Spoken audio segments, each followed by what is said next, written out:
মামা তুই পুরা ডরাইতাছস, এই লেগে তুই ঘুমের ভিতরে স্বপ্ন দেখতাছস। আরে তুই ডরাস কি লেগা? আমগো কাছে যে জিনিস আছে ওরা খালি মহল্লায় ঢুকুক পিড়ায় তামা কইরা লামু।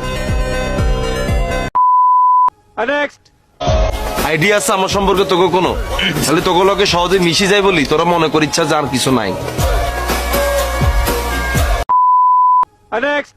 আমি প্রিন্স, মিরপুর আলমগীর সংসারের নাম শুনছস?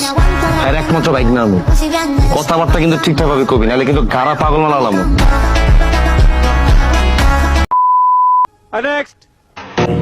বলা পাই ঘরে থাকবা, যাও কাম করবা, যাও। কে বলা ভাই? আমি যদি ঠিক সময় বিয়ে করতাম তাহলে আমাদের বাচ্চা থাকতো, একটা পোলা একটা মাইয়া, দুটোটা কোলে দিয়ে দিতাম, সামলাতে কষ্ট হয়ে যেত।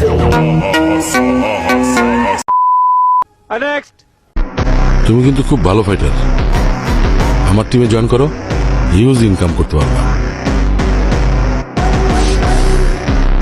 আমার প্রস্তাবে রাজি না হলে আমি কিন্তু জোর করে ধইরাই না খেলাই।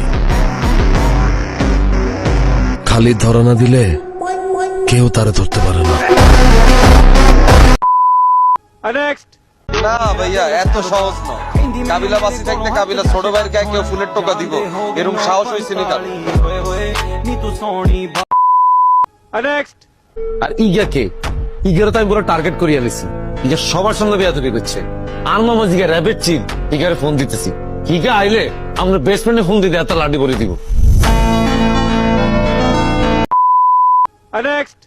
তুই একটা মেয়েকে প্রপোজ করছিস, ওই মেয়ে তোকে রিজেক্ট করবে, আবার প্রপোজ করবি, আবার রিজেক্ট করবে, আবার প্রপোজ করবি, আবার রিজেক্ট করবে। এরকম করতে করতে তুই প্রপোজ করতেই থাকবি আর ওরা তোকে রিজেক্ট করতেই থাকবে। এরকম প্রপোজ করতে করতে রিজেক্ট খাইতে খাইতে এমন একটা দিন আসবে যেদিন দেখবি একটা মেয়ে আচমকা তোকে প্রপোজ করে বসছে। তখন তুই কি করবি? এদিনে মুখে দৌড়াই ধরবো। নো, তখন তুই ওকে রিজেক্ট করবি।